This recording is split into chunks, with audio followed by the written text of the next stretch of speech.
So you're thinking of buying a Porsche. Let me tell you what happened to me. But first, I want to send a message to the scammer. I'm going to invent a name for him, Stefan. It could be Lars, it could be David, it could be a whole bunch of different names, but you know who I'm talking about. Now, here's what happened to me. I found an ad on Facebook for a Porsche, one that I would potentially be interested in. The pictures weren't all that fantastic. It looked like maybe that the car was in Las Vegas. I responded to the ad. Young woman responded and said, I'm selling it for my brother. My brother and dad used to put these cars together. Brother doesn't feel real good and he's got to sell the car. So I said, well, maybe I can send somebody to inspect the car. She says, no, we were hoping to sell it much more quickly. Well, 2 weeks go by, and all of a sudden I get a response from the woman on Facebook, and it says, we're now interested in allowing the car to be inspected. I said, fantastic. Let's get this together. So I started to talk to her brother. Now, her brother was outside of a major city in Colorado. We started talking. We even spoke on the phone. We came to a price on the car, and a small, very small $50 was sent as a good faith while we worked out the logistics of transporting the car across state lines. Well, what ended up happening was I found out that trying to get it transported was going to be a little bit difficult. He was supposed to have lived up in the mountains. It was going to take him a while to get down, potentially even fighting snow. So I suggested that we open an escrow.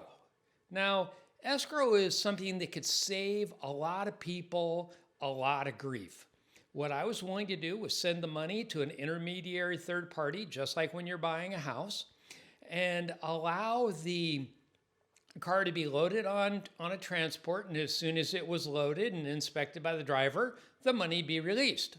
Well, that wasn't going to work. Red flag number one.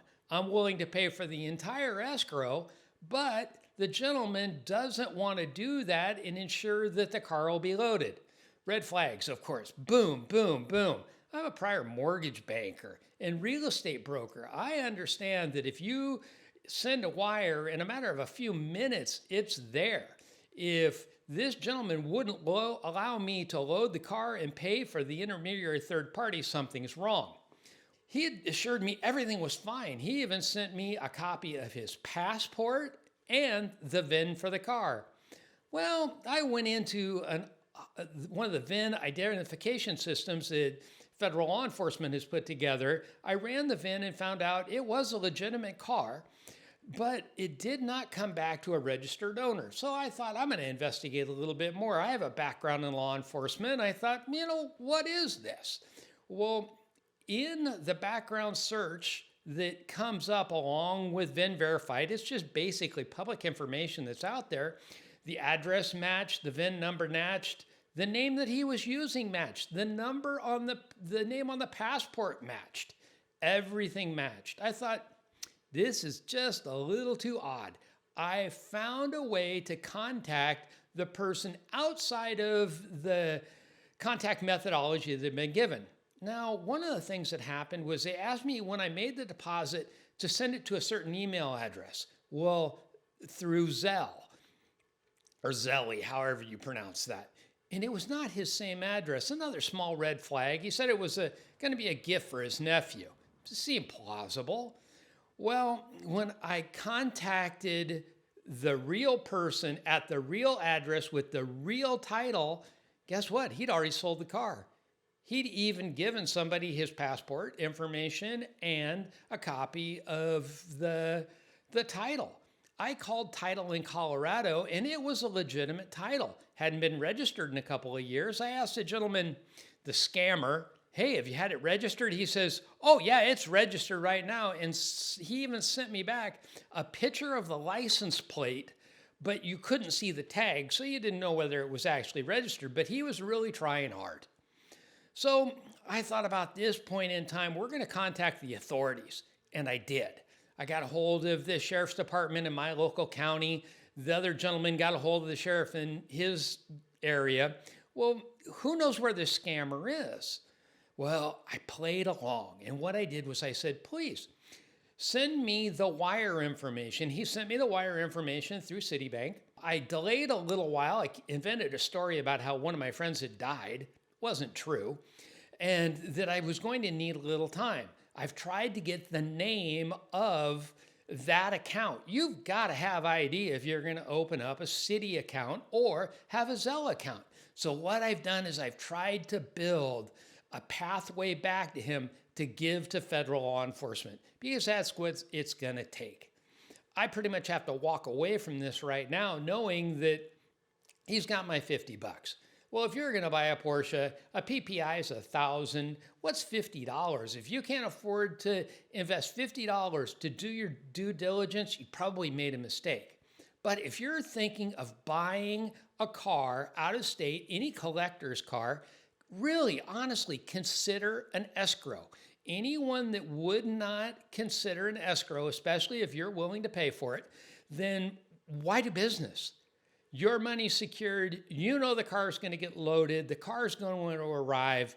There is none of this hope. If the price seems too good, and the price on this seemed good, but it didn't seem out of whack, at least based upon the initial pictures that were shown and the story that was told. Obviously, these guys are professionals. Good story, real car, real title, even a passport, utilizing someone else's name. They have stolen this man's life, and for that, I feel sorry.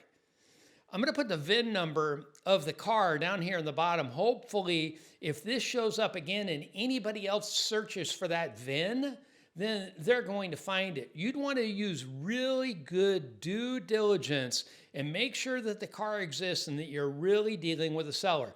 Because the man that was on the title that was sent to me no longer owns the car and hasn't for a matter of a couple of years. I have found another car, and I'm excited to add what's going to be my third Porsche to the garage. It's a little bit of a trophy in what I'm going to call retirement. I keep retiring and find another job. I figured I might as well have another Porsche Carrera. I love the first one. The next one that I got's a 9971 convertible. How long I'll keep it, I don't know. You may want to watch me because sometimes I just fix them up a little bit and then let them go to go get another one. If I'm in that cycle, I am. I wish you again all the best. Don't get hit by a scammer.